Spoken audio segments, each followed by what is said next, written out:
Hi, I'm Sabrina. This is my dad, Dallas. Say hi, Dad. Hi, Dad. When my dad comes in town to visit, we like to cook together. Ever since 2018, we've been making sure to cook heart-healthy foods. Haven't we, Dad? Yep. That's because in 2018, my dad had to go through a quadruple bypass surgery and had a stent put in his vertebral artery. Caught us all as a bit of a surprise.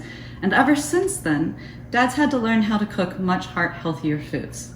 Dad also lives alone, and heart-healthy can be a little intimidating. So we now know to do things like go on to recipes.heart.org for inspiration. One of my favorites to cook is chicken piccata, and that's what we're going to be cooking tonight. As a former chef, I love how simple and easy it is to make heart-healthy foods taste good. But it can still be a little bit daunting. So I'd like to show you a couple of tips that you can enjoy with this recipe with your family on June 17th.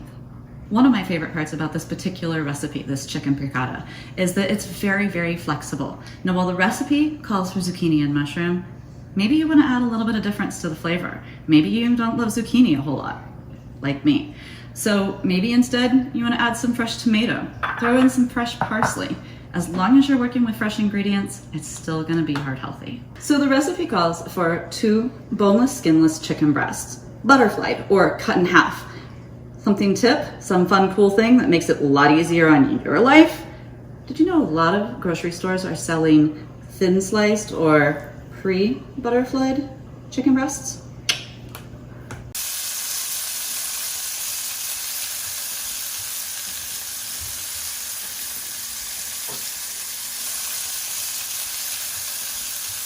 So I'm Sabrina, and this is my dad.